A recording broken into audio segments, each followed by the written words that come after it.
सिंदूर भारत में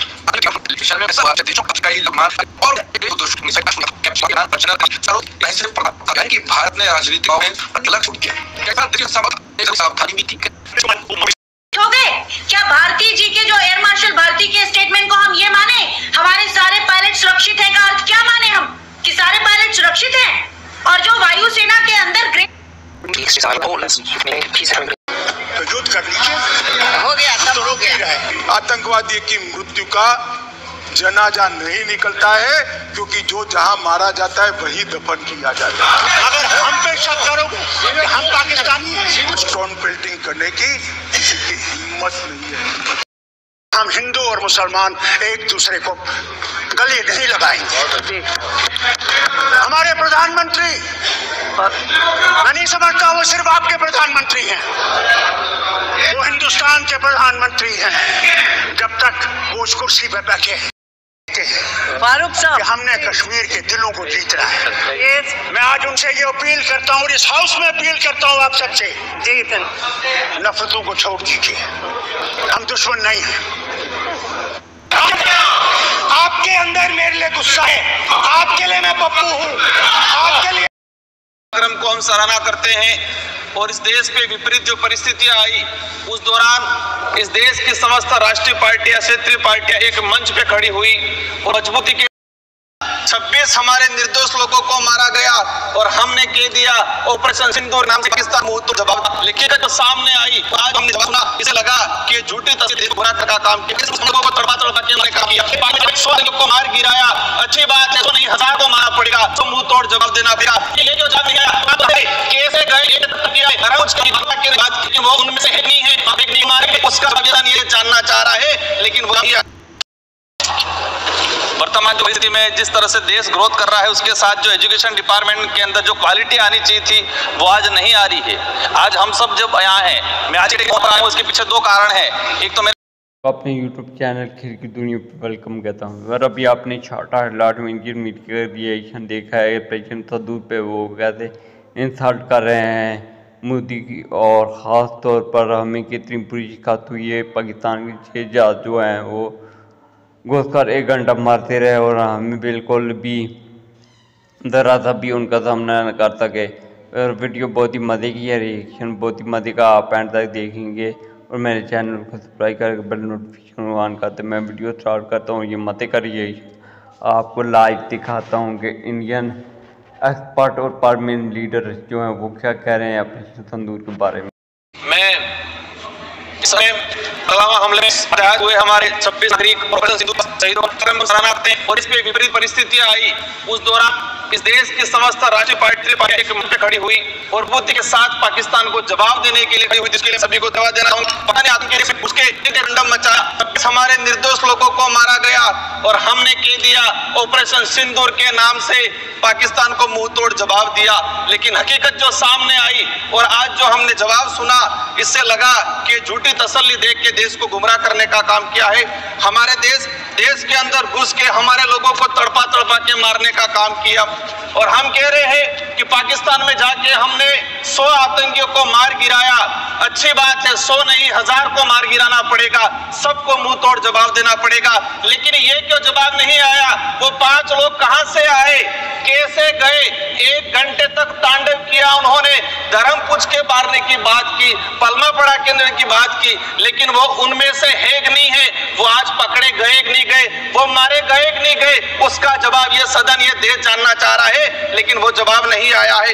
हम आप दावा करते हो 56 इंच का सीना है, पाकिस्तान के अंदर घुस के मारेंगे, लेकिन वो हमारे घर के अंदर घुस के मार के गए। उन 5 लोगों को आज तक हम नहीं पकड़ पाए। आपके कुछ गोदी मीडिया, सोशल मीडिया देखा गया, सीरिया और इजराइल के वीडियो चलाए देश के अंदर, देश की जनता को गुमराह किया कि हमने पाकिस्तान के अंदर वो हाल कर दिए, झूठे वीडियो चलाए। हद तो तब हो गई, नेशनल मीडिया चलाने लगी कि हमने कराची पे कब्जा कर लिया, हमने इलाहाबाद पे कब्जा कर लिया। मैं भी कानून मंत्री जी विचार कर रहा था कि कराची तक कब्जा हो गया है तो हमारा भी जो बिल प्रदेश जो राज्य प्रस्तावित है वो भी सिंध घाटी तक हम लेके चलेंगे पाकिस्तान तक। लेकिन ये कुछ नहीं हुआ। सुबह उठ के देखा कि डोनाल्ड ट्रंप ने 26 से 27 ट्वीट कर दिए, हमने हार मान ली। जब हम सरकार की आलोचना आलोचना करते हैं, सरकार की कमियों को गिनाते हैं, तो लोग कहते हैं बीजेपी के कि ये देशद्रोही है, ये देश विरोधी है। सरकार की कमियां गिनाना क्या देश विरोधी होता है? सरकार की कमियां गिनाना जब बात करते हैं तो कहते हैं कि सेना विरोधी है। भाजपा या सरकार सेना नहीं है, भाजपा या सरकार देश नहीं है। ये सुनने का, समझने का और सुधार करने के अपने अंदर होना चाहिए। ये सत्ताधारी लोगों को समझना पड़ेगा। आज देखा गया है कि नमस्ते ट्रम्प सर, हमको मुश्किल से 5 मिनट मिलते हैं हमको। हम कोशिश करते हैं कि सरकार को हकीकत बताए। आज ट्रम्प ने 26 से 27 बार ट्वीट किया, क्या उसका जवाब हमने दिया? आज तक उसका जवाब नहीं दिया। हम नमस्ते ट्रम्प कार्यक्रम करा रहे हैं, हम डियर डोनाल्ड ट्रम्प करके गले लगा रहे हैं, और वो हमारे पाकिस्तान का जो हमारा देश दुश्मन है हसीम मुनीर को बुला के लंच करवा रहे हैं, और हम डियर डोनाल्ड ट्रम्प करके गले लगा रहे हैं। ये जो हकीकत है हमें स्वीकार करना पड़ेगा। पाकिस्तान को मुंह तोड़ जवाब तो देना है, लेकिन ट्रम्प के जो ट्वीट आए हैं उसका भी जवाब देना पड़ेगा। हम 56 इनका चीना। आज देश के अंदर उद्योगपतियों को जमीन देने के उद्देश्य से देश के आदिवासियों को, सैकड़ों आदिवासियों को मार दिया गया। वो पावर, वो ताकत, वो 26 इंच का सीना पाकिस्तान को दिखाने की जरूरत है। माननीय सभापति महोदय, आज देश की जनता जानना चाहती है क्या हम विश्व गुरु है या डोनाल्ड ट्रम्प हमारा गुरु है, जो बार बार हमको आदेश दे रहा है, बार बार हमको ट्वीट कर रहा है। देश की जनता अब नोटंकी नहीं, देश की जनता चाहती है मजबूत नीतियां बने। देश की जनता सिर्फ तस्वीर नहीं, देश की जनता चाहती है कि ताकतवर बने। हमारे बड़े भाई अनुराग जी भी कह रहे थे कि धर्म को पूछ के मारा। उन जो ये जो आए थे पाकिस्तानी जो नकारा लोग, उन्होंने सर 3 मिनट हुए मेरे, मैं चाहूंगा लास्ट 1 मिनट में कंक्लूड करना चाहूंगा। उन्होंने धर्म पूछ के मारा, कलमा पढ़ा के मारा, उन्होंने ये पूछ के किया, लेकिन देश के अंदर सरकारें भी बुलडोजर धर्म पूछ के चला दी। देश के अंदर सरकारें भी जाति और वर्ण पूछ के मुआवजा दे रही है पीड़ितों को। ये जो हो रहा है वो गलत हो रहा है। अंतिम 1 मिनट में मेरा वक्तव्य समापन करना चाहूंगा। समाप्त कीजिए आप प्लीज, समाप्त कीजिए। पुलवामा हमले के बाद पाकिस्तान को MIA ने $1 अरब दिया, ADB ने $80 मिलियन दिया, विश्व बैंक ने $108 दिया। ये विदेशी लोग, सारे देश के दूसरे लोग दे रहे हैं। अंतिम में मेरा हम चाहेंगे कि देश के साथ मजबूती से खड़े हैं, देश के साथ मजबूती से खड़े हैं। आने वाले समय and half measures, my friends, is over. Was there peace when 40 CRPF jawans were martyred in Pulwama? Was there peace when our brave soldiers were ambushed in Uri? अगर कोई हमारा धर्म पूछ के मारेगा तो हम धर्म बताकर मारेंगे. With this undying spirit of patriotism, I rise today not just as a representative but as the voice of a billion Indians. A nation whose heart bleeds for its martyrs, whose soul demands justice, and whose resolve remains unshaken.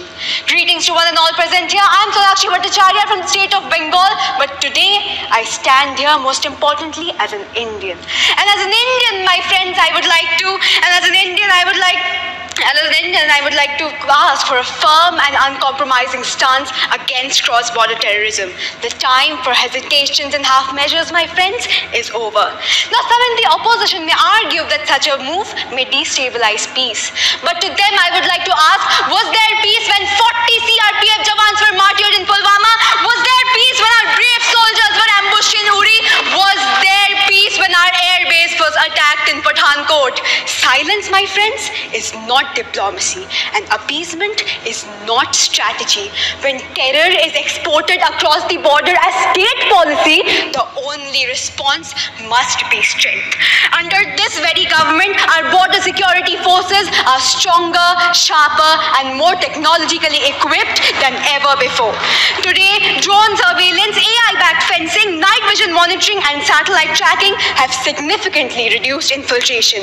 The surgical strikes post-Uri, the Balakot airstrikes, and even, my friends, the most recent Operation Sindoor sent a message that India will not tolerate terrorism not even for one night.